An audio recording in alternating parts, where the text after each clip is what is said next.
We are arriving at the church.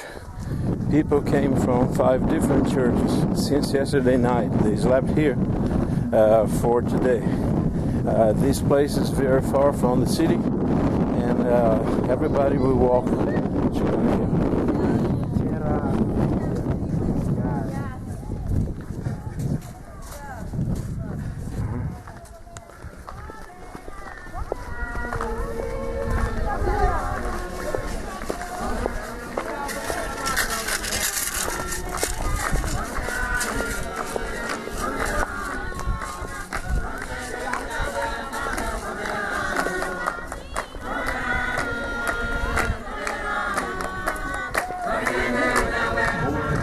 Estamos chegando na igreja agora.